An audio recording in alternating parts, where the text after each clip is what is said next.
Hola a todas y todos, bienvenidos a un nuevo capítulo donde desarrollaremos los conceptos de acuífero y de agua subterránea. Es conveniente que antes de que entremos a mayor profundidad con los temas, definamos a los acuíferos y, más importante aún, al agua subterránea. Así que sin más, comencemos.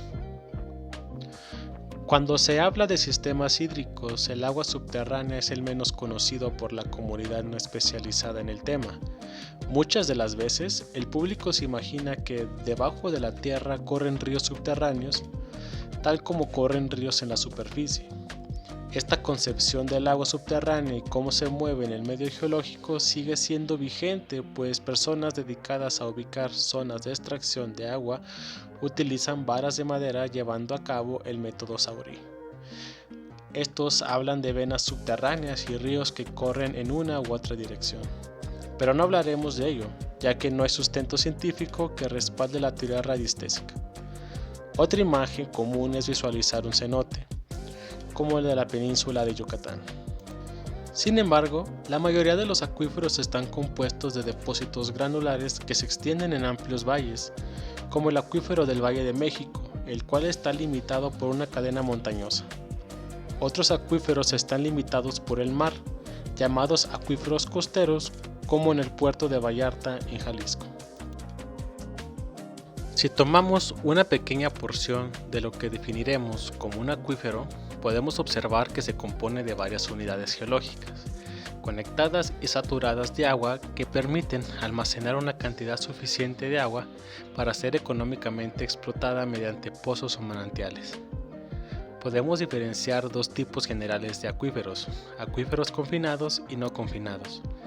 El primer tipo es un acuífero donde el agua está contenida entre dos capas de material con baja capacidad de transmisión y almacenamiento de agua, que suelen confinar el agua entre ellas y por ende aumentar la presión de la matriz agua-roca.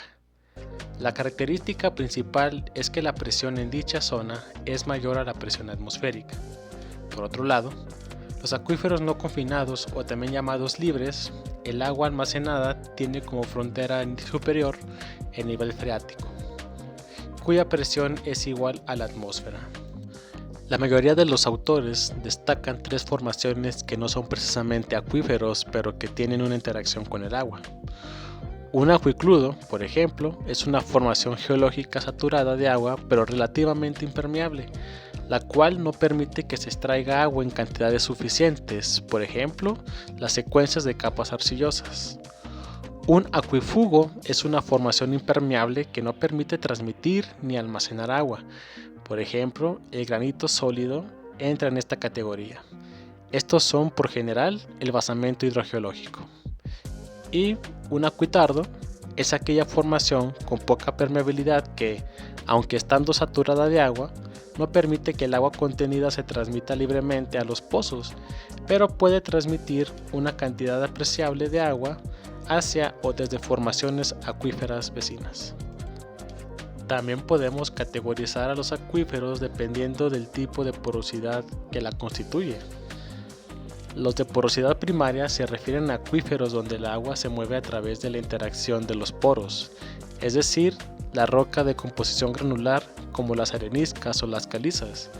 Por otro lado, un acuífero con porosidad secundaria es aquel donde el agua se mueve a través de las fracturas de las rocas o las oquedades en aquellas producidas de la disolución de la roca.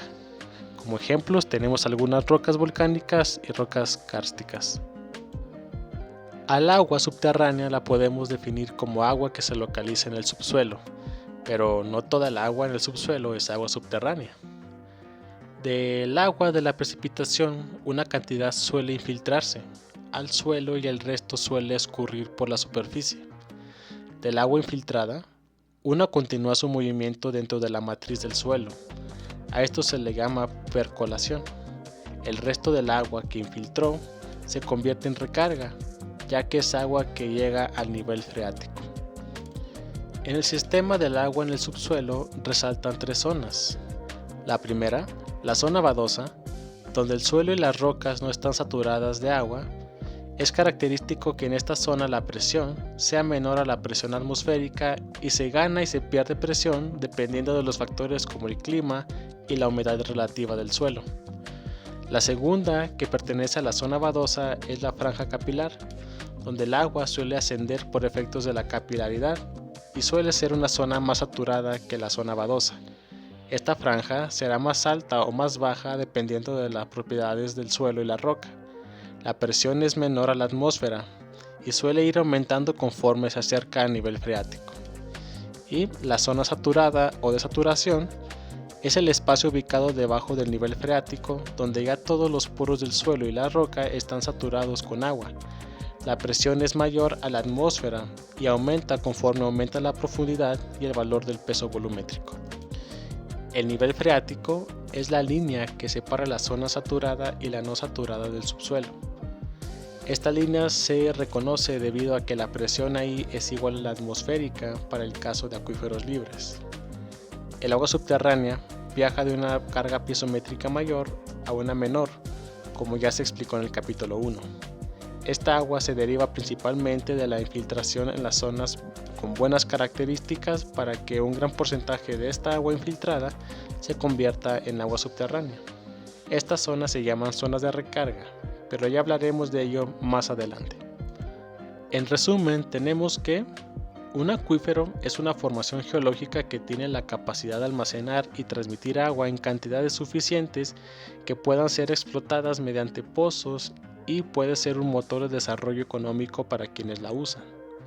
Por otro lado, el agua subterránea es aquella agua que se localiza en la zona saturada del material geológico y está por debajo del nivel freático, donde la presión es igual o mayor a la atmosférica.